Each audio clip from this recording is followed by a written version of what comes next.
What is going on, folk? My name is NimbleThor, and today we are playing Grimvalor, which is an absolutely amazing hack and slash action platforming RPG. In fact, it might just be the best one I've played till date. So yes, this is going to be an awesome episode. It released towards the end of 2018 on iOS, by the way, but now it's finally out on Android as well, which is why I'm covering it here today, because I know just about half of you guys use Android devices, half of you are on iOS devices. So now that the game is out everywhere, we can finally get to cover it. And look at that! We're already seeing some action right here from the beginning. Combat is what makes this game fantastic. It feels just extremely fluid, and defeating large groups of enemies or even bosses does actually require us to learn how they, and we have to avoid that, how they attack so that we can dodge at just the right time. And look at that slow-mo dodge effect.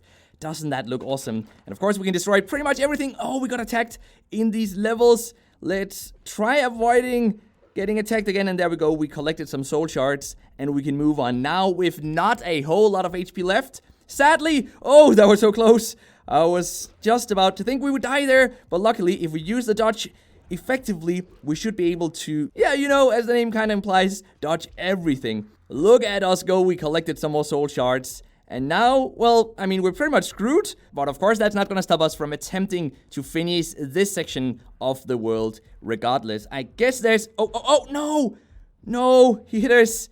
This is gonna be it, guys. We have 1 HP left. Well, at least the guy fell down there in the hole, so I guess we can go deal with him afterwards. But first, I want to go check if there's something hiding up here, though. It is kind of sad that the screen is so red right now because we are so close to dying. That's just the way it will have to be, sadly. We did already pull this lever, I believe. Yes, so we should be able to continue now down the path, down to the guy. We kind of kicked him down there before. This is what I love about Grimvalor. The graphics, they look amazing, and I have no complaints about the touch controls. They work fantastic as well, but there is also Bluetooth Gamepad control, by the way, for those of you who do enjoy playing with a gamepad as well. And I know there's a few of you out there, so you should be very pleased to see that this game actually does have gamepad support. Arguably, it's difficult to find anything like this on mobile. It's just so well executed, and when it all comes together, it's just an amazing gameplay experience. But we've talked a bit about the combat and the graphics and how I'm just so excited for this game, but let's talk a bit about some of the core gameplay elements. So we have a jump button here on the right side. We can do double jumps as well using that one. We have a dodge button, as we've kind of already talked about. We have a normal attack button, but we can then also do charged up attacks. And I'm gonna go show you guys how that works. As soon as we've figured out if we can level up, we can indeed level up. Look at this. So now we have to pick what type of stats or attributes we want to upgrade. We can go for Vigor, which increases maximum life and makes you less likely to be stunned. Savagery, which increases weapon damage and the chance to stun enemies. I want to go for that one, by the way. And then we have Mastery, which increases the attack speed and the chance to deal critical damage. And then lastly, Focus will increase the energy gained from soul shards and items, and it also gives additional trinket slots. But I want to go for Savagery now, 2 times of that, and maybe once of Vigor. And let's click confirm here to get some more HP, to get some more attack strength. And with that newly required strength, we should be able to move on. And also, by the way, we recovered 100% of our HP. I want to show you guys that special charged up attack. So let's get a few enemies over here and let's go for it. Look at that. Doesn't that look amazing? Of course, we got hit, but that's okay though. And I think we stunned him at just the right time there. So now the only last thing we have to cover really is weapons. We can equip a weapon into our light attack and into our charged attack slots. The charged up attacks are the attacks you saw before. We can charge up with our axe. Of course, they are great. They can stun the enemy as well, and they can deal damage to a lot of enemies at once. And then the normal light attacks are these very quick burst, forward moving attacks that do deal a pretty nice amount of damage as well. But when you're facing large groups of enemies, you do probably want to go for the charged up attacks instead. So there is actually the point to be made that we should have probably gone for that stat increase that allowed us to much faster charge up our special abilities. But we made a decision, and that's how it is in RPGs. You make decisions. You can't be the best at everything, but you can hopefully create a really awesome character. And I really like the character we've got going on right here at the moment.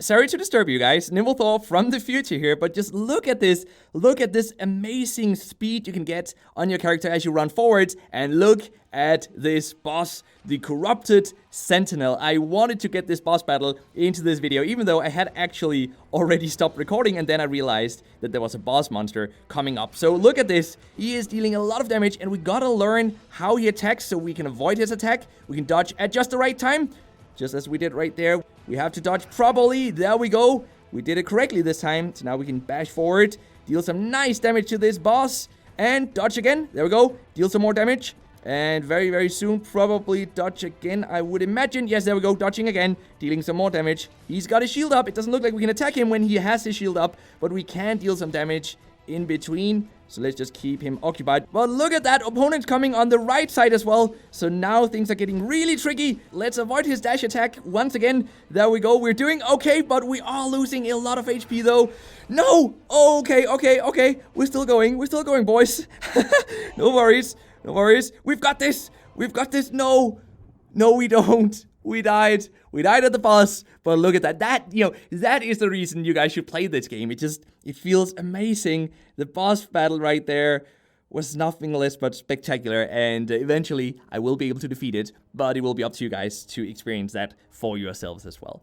So let's talk a bit about how this game monetizes. Now, the first chapter is free to play on Android, and then the full game on both Android and iOS is $7, which might sound like a lot for a mobile game, and I don't feel comfortable really giving recommendations about premium games as I tend to stick to free games myself, but I just had to share Grimvalor with you guys, as the gameplay experience is nothing less of simply amazing, and I think many of you will find the $7 price absolutely worth it. I do want to add that there's a whole lot I haven't experienced yet in this game, but so far, with every additional minute spent in the game, this game just keeps getting better and better and better. And of course, there are no in-app purchases apart from on Android, that $7 in-app purchase to buy the full version of the game. But what do you say though? Have you played Grimvalor already? Do you intend to give it a go? Or what is your favorite hack and slash mobile game? Let's discuss some of those questions in the comment section down below. I love getting new recommendations, and especially if you think there's something better than Grimvalor out there that I haven't played yet, I would absolutely love to play that game if it even exists. So with that said, let's get into the mobile gaming news of the day, which is more news from Microsoft, who has now announced that their new Minecraft AR mobile game will be called Minecraft Earth, and it will release in a closed beta version on Android this summer already. So it wouldn't surprise me if we see a full release towards maybe August or September 2019. Pretty sure they would want to get in on that summer wave, so we'll probably see the release in August on both Android and iOS. Honestly, while I've never played Minecraft myself, the AR game does look pretty sleek, so I will most likely take it for a spin as soon as I can get my hands on the installation files. Hopefully I can get into the closed beta to show you guys how it plays. So stay tuned for that, and until next time, just keep gaming, stay awesome, and I'll see you guys around.